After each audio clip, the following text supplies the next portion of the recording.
My grandson turned 5 on the day his mother looked me in the eye, blocking the doorway with my dinosaur cake in my hands, and told me they only wanted family there.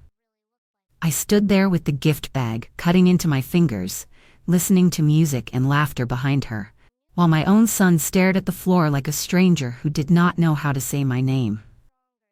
She said they did not need extra drama and asked me to drop the cake in the kitchen and leave, as if I was some uninvited guest who had wandered in off the street. I walked back to my old car with my head up and my chest burning, whispering happy birthday under my breath because they would not let me say it out loud. What they did not know as they shut that door on me was that the little house they were partying in, the roof over their proud heads, already had my name on the papers. Thank you for sitting with me and listening to my story. It means more than you know, and if you do not mind, tell me in the comments where you are watching from. I always like to picture the places where hearts are listening. My name is Jane. I am an older woman living in Alaska now, in a small town where the winters are long and the nights are quiet. And sometimes that quiet feels like a friend, and sometimes it feels like a test. I did not grow up with much. I came from a working family that believed in showing love through long shifts and tired hands. And when I married my husband, we kept that same spirit. We did not have fancy cars or big vacations, but we had plans, and we had a dream that one day we would own a few little houses, so that when we could no longer work, our roof would not depend on anyone's mood. When my son was born, I poured every part of myself into him. I was the kind of mother who would leave home before sunrise to clean offices and come back after dark, just to make sure there was food on the table and something small wrapped for his birthdays. And even when I was exhausted, I would sit on the edge of his bed and listen to him talk about school, because I wanted him to know that he mattered more than my tired feet.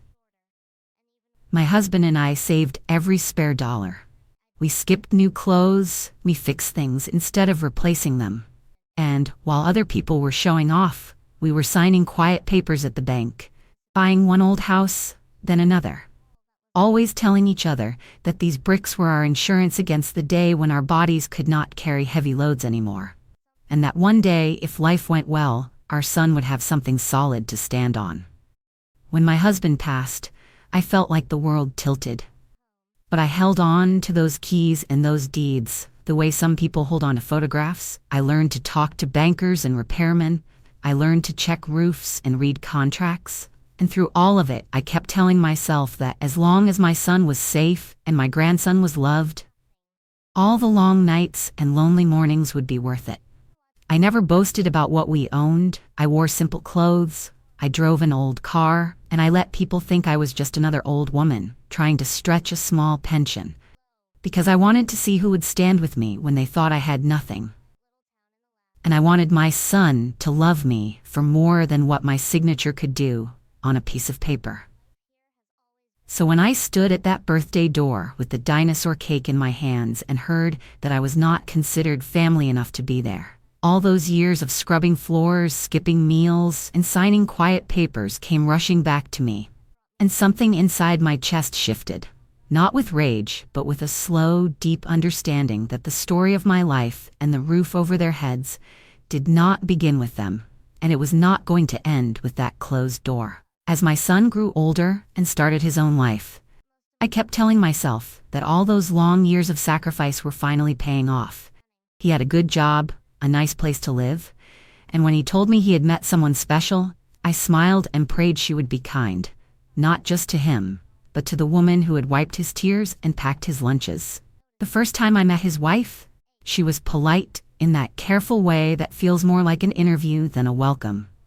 Her smile was tight, her eyes moved over my old shoes and my worn handbag, and even though her words were sweet, there was something in her tone that made me feel like I was being measured and quietly found lacking, like a piece of furniture that did not quite fit the style of the room. I tried my best to be warm. I brought homemade food when they invited me over. I offered to help clean up after dinner. I listened to her talk about her career and her plans, and I always told myself that if I just stayed gentle and respectful, she would come to see me as an ally instead of an embarrassment. But there were little moments that began to sting, like when she corrected how I held my grandson, or rolled her eyes when I did not understand some new trend. Over time, I noticed that holidays started to tilt toward her side of the family. There were pictures online of big gatherings, matching outfits, and smiling faces around the table. And I would see my son in the corner of those photos holding my grandson, while I sat at home with a small plate of food, looking at the phone and telling myself that next year would be different. Whenever I was around them, I heard small comments that piled up like dust in the corners. Nothing big enough to start a fight, but sharp enough to hurt. Little things like, "We do things differently now," or "That is not how we do it in this house." And I would smile and nod, folding my hands in my lap, pretending I did not feel the slow push of being moved from the center of my son's life to the outer edge, where you are still visible, but no longer invited to speak. As the years went by, I held on to the small moments that still felt pure. Like the way my grandson's face would light up when he saw me. How he would run toward me with his arms open and start talking a mile a minute about school, cartoons, and especially dinosaurs. He loved those creatures so much that every time I saw something with scales or a long tail in a store window, I would stop and picture his smile. And those little pockets of joy kept me going, even when I could feel his mother tugging the strings of the house tighter around her side of the family. When his 5th birthday started creeping closer, I told myself this was my chance to be part of something warm again. I wanted to show him that I still knew what made his eyes shine. So I began putting aside a little money each week, skipping small treats for myself so I could buy the dinosaur figures, the special frosting, and a present that would not just be another toy thrown in a box, but something that said, "I see you, I know you, I love you." And even though I could feel tension in the air every time I called to ask about the plans, I pushed that feeling down and focused on the picture in my mind of him blowing out those candles while I stood nearby, not in the foreground, not stealing any spotlight, just there, quietly happy that for one afternoon we might feel like a family again. On the morning of the party, I woke up earlier than usual, long before the sun started to push through the curtains, and I stood in front of the mirror for a moment longer than I normally would, smoothing down my hair, choosing my softest sweater, and putting on a pair of earrings my husband once said made my eyes look brighter. Because even though I knew I was not the center of the celebration, I wanted to look like someone my grandson could be proud to run toward. I packed the dinosaur cake carefully into its carrier, checked the lid twice, tucked the small gift and card into a bag, and whispered a little hope over all of it. Then I locked my door and drove slowly through the streets, watching other people going about their day with no idea that my heart was walking ahead of me toward that house, beating faster with every turn. And as I parked down the street, I could already hear the music and laughter spilling out into the air, see balloons tied to the porch rail, and cars lined up along the curb, all dressed up for a happy moment I had dreamed of sharing. And still, underneath that bright picture, there was a faint heaviness in my chest. A quiet warning I chose to ignore as I straightened my shoulders, picked up the cake with one hand, the gift bag with the other, and walked toward the door, believing that love, history, and the title of grandmother would be enough to open it. When I reached the door, I balanced the cake in one hand and the gift in the other, took a slow breath and knocked. And in just a moment, the door swung open to a bright scene behind her. Streamers hanging from the ceiling, balloons floating near the hallway, the sound of little feet thudding against the floor. And for one sweet second, I saw my grandson's face light up when his eyes met mine. But before he could move toward me, his mother stepped neatly into the space between us, her arm stretching out just enough to draw him back, her smile thin and hard around the edges, as she looked me up and down and made it clear with a few cold words that my presence was not part of her picture for the day. And I watched my son standing just behind her shoulder, looking at the floor like a man, hoping if he stayed quiet long enough, the moment would pass by without demanding anything of him. So I swallowed the protest rising in my throat, walked past them long enough to place the cake gently on the nearest flat surface, set the little gift bag beside it with hands that suddenly felt much older than they had that morning. And I whispered a silent happy birthday in my heart because I was not given the chance to say it out loud. Then I turned around, stepped back through that doorway that no longer felt like a welcome, and walked down the path to my car, while music and laughter spilled out behind me as if I had never been there at all. And by the time I closed my car door and wrapped my fingers around the steering wheel, my chest was burning, my eyes were stinging, and the drive home felt longer than any road I had ever taken. Because with every passing streetlight I understood more clearly that a line had been drawn that day, not just between me and that house, but between who I had been all my life and who I was going to allow myself to be from that moment on. And when I finally walked into my quiet home, set my keys on the table, and sat down alone, I realized I was done begging for a place in a story I had helped build from the very beginning. I sat there in the quiet for a long time, listening to the old clock on the wall and the soft creak of the house settling around me. And the more the silence wrapped itself around my shoulders, the more I began to feel something different from pure hurt. It was the slow, heavy weight of all the years I had spent holding everything together without ever asking anyone to notice. And after a while I pushed my chair back, went to the hall closet, and reached up for the metal box I keep on the top shelf, the one my husband and I used to call our real family album, because inside it were the papers that told the story nobody ever asked to hear. The story of what we had built when no one was looking. And I carried it to the table and opened it with hands that had washed dishes, scrubbed floors, and counted out crumpled bills late at night just to make the mortgage. And there they were. The folded deeds, the photocopies, the careful notes, my husband's handwriting in the margins where he had written little reminders to me. And as I smoothed them out, I stopped on one address and felt my throat tighten, because it was the same address my son writes on birthday invitations, the same little rental house where I had just been told I was not family enough to stand in the doorway. And I let out a slow breath as it sank in again, that the place his wife's parents liked to brag about helping them find, the roof she decorated with balloons and streamers, was one of the houses my husband and I had bought quietly years ago, when our backs ached and our clothes smelled like cleaning chemicals and cheap coffee. And I thought about how many times I had listened to them talk about the landlord like he or she was some distant stranger who did not understand what it meant to raise a family, while I sat there with a teacup in my hands, nodding, pretending I was just another guest who did not know how much those walls had cost us. And it struck me that my son had never really asked how we managed after his father died. He never pressed when I said I was managing fine. He saw the old car, the simple clothes, and made the same assumption everyone else did, that I was living on a small pension and little else. And I realized I had let that assumption stand because I wanted to see his heart before he ever saw my bank statements. I wanted to know if he would sit at my table because he loved me, not because he knew what my signature could do.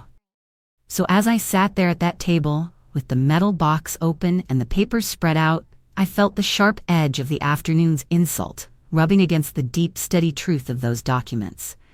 And somewhere between the memory of being turned away at the door and the sight of my name printed next to his address, a new thought rose up, clear and calm, that I was not as powerless in this story as they believed, and that I had spent a lifetime protecting everyone else. Maybe it was time to let the protection extend to myself as well. It was a few weeks after that birthday when the next piece of the story slid into place. I remember I was washing dishes after a simple dinner, the television humming softly in the other room, when my phone rang with a number I recognized from the property management office. And as soon as I heard the manager's careful voice, I knew this was not a routine call. He cleared his throat and told me they had a problem with one of the houses, that the tenants had missed a payment, then a second, that the rent checks had bounced and the utilities were behind, and he read out the address slowly as if he was afraid of my reaction. But I already knew it by heart. I stood there with my wet hands resting on the counter, listening as he explained that neighbors had complained about noise and late-night parties, about too many cars blocking the driveway, all the little signs that someone is treating a home like a stage instead of a shelter. And I felt a deep, tired ache move through me, because I knew my grandson slept in those rooms while his parents put their energy into appearances. And for a moment, I almost did what I have always done. I almost stepped in front of the blow. Told the manager I would cover it, asked him to give them more time. But then I remembered the sound of that party. The way music and laughter swallowed the space where my voice should have been. And I thought about how their pride had no trouble turning me away at the door when it suited them. So I took a slow breath and told him, very calmly, to follow the process exactly as the law required, to send every notice, file every paper, do everything properly and fairly, no shortcuts and no special treatment, because I wanted what happened next to be clean, not cruel.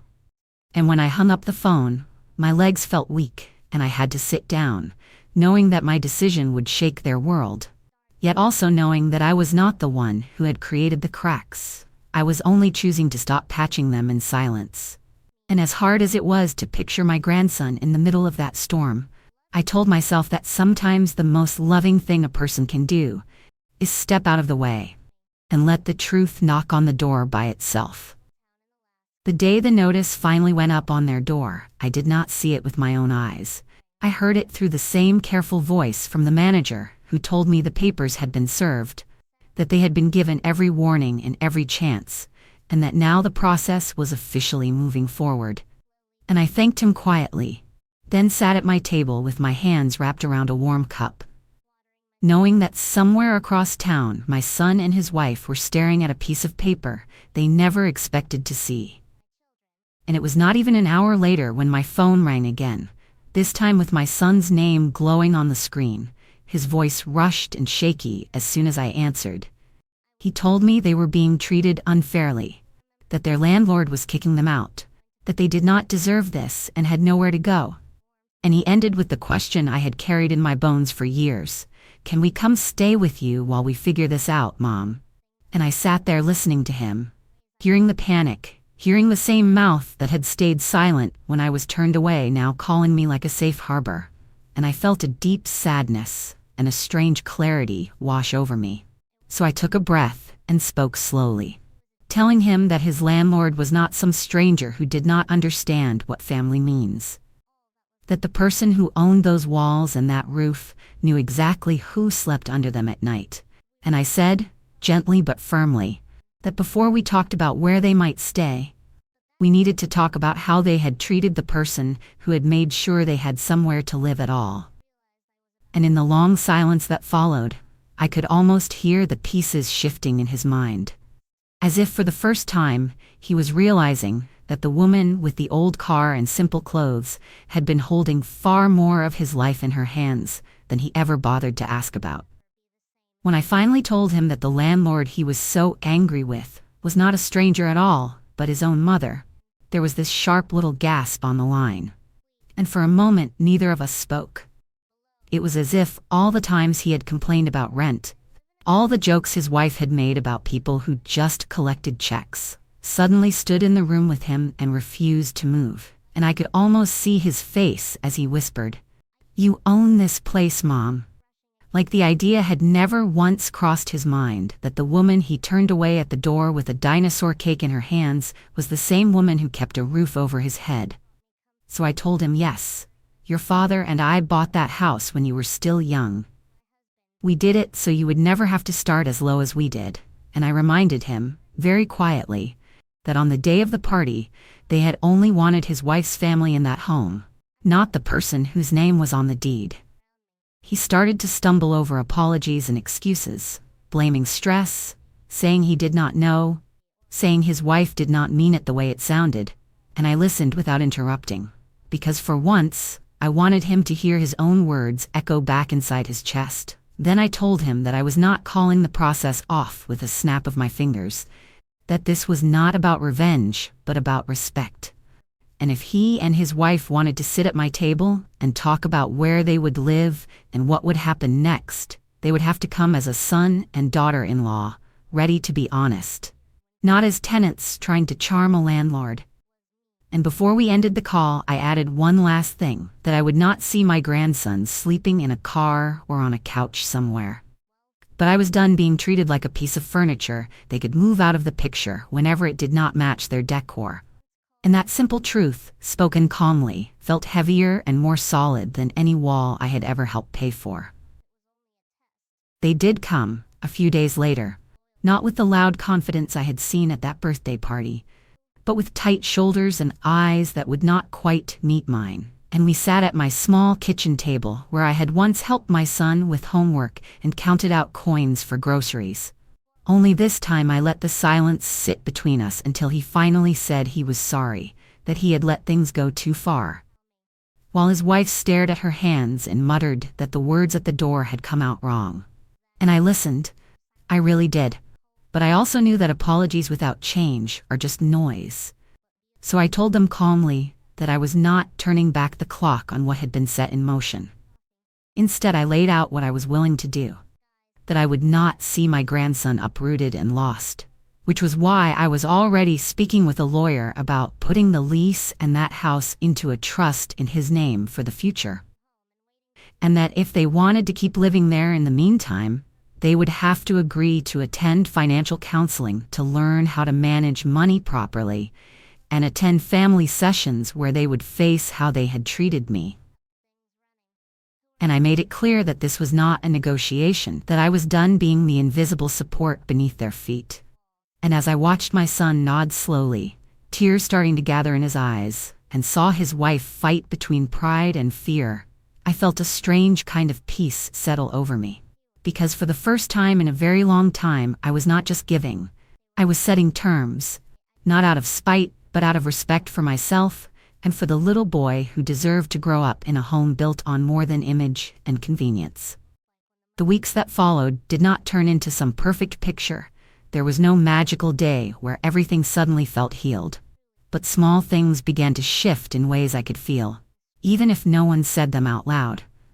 My son started calling more often without immediately asking for anything. Sometimes just to tell me how work was going, or to ask how I was sleeping. And each time he did, there was a softness in his voice I had not heard in years, like he was finally seeing me as a person again, instead of a backup plan. And when they began the counseling sessions, he would mention little pieces of them, how uncomfortable it was at first to sit in a room and say the truth without hiding behind jokes or silence. While his wife stayed quiet on the subject but stopped using that sharp tone with me on the phone, her voice still guarded, yet less cutting. On weekends, my grandson started visiting me more, his backpack slung over one shoulder, running into my arms like he had before, filling my small home with stories about school and dinosaurs and silly games.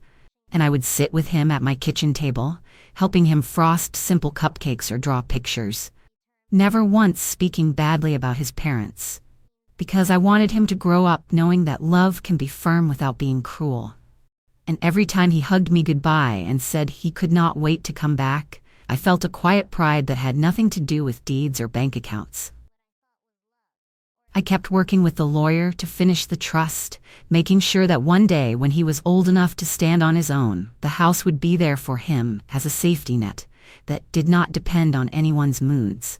And through it all, I held my boundaries steady, answering calls when I chose to, accepting invitations only when they came with respect, reminding myself that I had earned the right to be treated with care, not as an afterthought.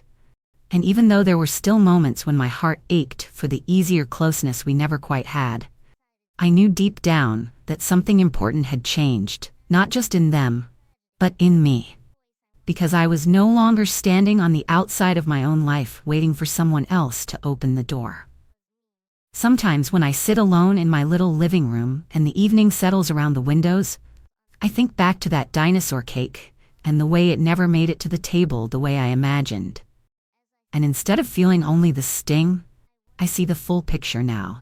I see a woman who walked through fire more than once, who scrubbed other people's floors, signed quiet papers with shaking hands, raised a son the best way she knew how, and then had to learn, late in life, that love without respect will wear you down until you do not recognize yourself. And I realized that the real change in this story was not just that my son started to see me differently, or that a house ended up in a trust with my grandson's name. It was that I finally understood my own worth without waiting for anyone else to stamp it with their approval. I learned that you can care deeply for people and still say no when they treat you like you are invisible. That you can forgive in your heart, but still protect what you have built. And that sometimes the quietest decision you make, like choosing not to cover up someone else's mistakes anymore, can echo louder than any angry argument. And now, when my grandson sits at my table nibbling on a simple slice of store cake, telling me about school and his favorite dinosaur, I feel a peace that has nothing to do with what I own and everything to do with the fact that I am finally living in a way that honors the years I have already survived. If you have listened to me all the way to the end, thank you for keeping me company. It means more than I can say. And if this story touched something in your heart, I would be glad if you stay with me by subscribing, so we can share more evenings like this together.